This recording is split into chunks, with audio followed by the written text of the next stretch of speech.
क्या आपने कभी सोचा है आखिर क्यों भगवान श्री कृष्ण ने युद्ध भूमि में ही दिया गीता का ज्ञान?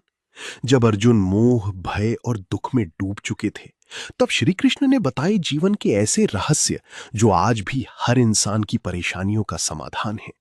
तो आइए सुनते हैं श्रीमद् भगवत गीता का दूसरा दिव्य उपदेश। अध्याय 2, सांख्य योग श्रीमद् भगवत गीता का सबसे महत्वपूर्ण और ज्ञानपूर्ण अध्याय माना जाता है। अर्जुन के विषाद और मोह को देखकर भगवान श्री कृष्ण उन्हें जीवन का गहरा सत्य समझाना प्रारंभ करते हैं। यही वो अध्याय है जहां से गीता का दिव्य उपदेश वास्तव में शुरू होता है।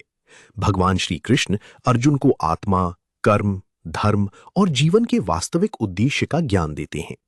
श्री कृष्ण बताते हैं कि आत्मा अमर है, वो ना कभी जन्म लेती है और ना कभी मरती है।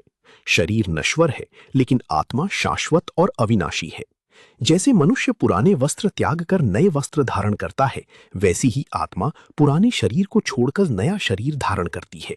इसलिए मृत्यु केवल शरीर का परिवर्तन है, आत्मा का अंत नहीं।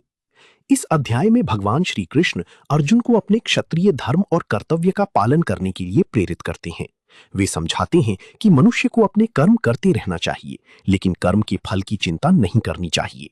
यही निष्काम कर्म योग का मूल सिद्धांत है। जब व्यक्ति बिना स्वार्थ और बिना फल की इच्छा के अपना कर्तव्य निभाता है, तभी उसे सच्ची शांति और सफलता प्राप्त होती है। सांख्य योग हमें सिखाता है कि जीवन में सुख दुख, लाभ हानि और जीत हार समान है। बुद्धिमान व्यक्ति परिस्थितियों से विचलित नहीं होता और हमेशा अपने धर्म की मार्ग पर चलता है। ये अध्याय आत्मविश्वास, धैर्य और सकारात्मक सोच का संदेश देता है।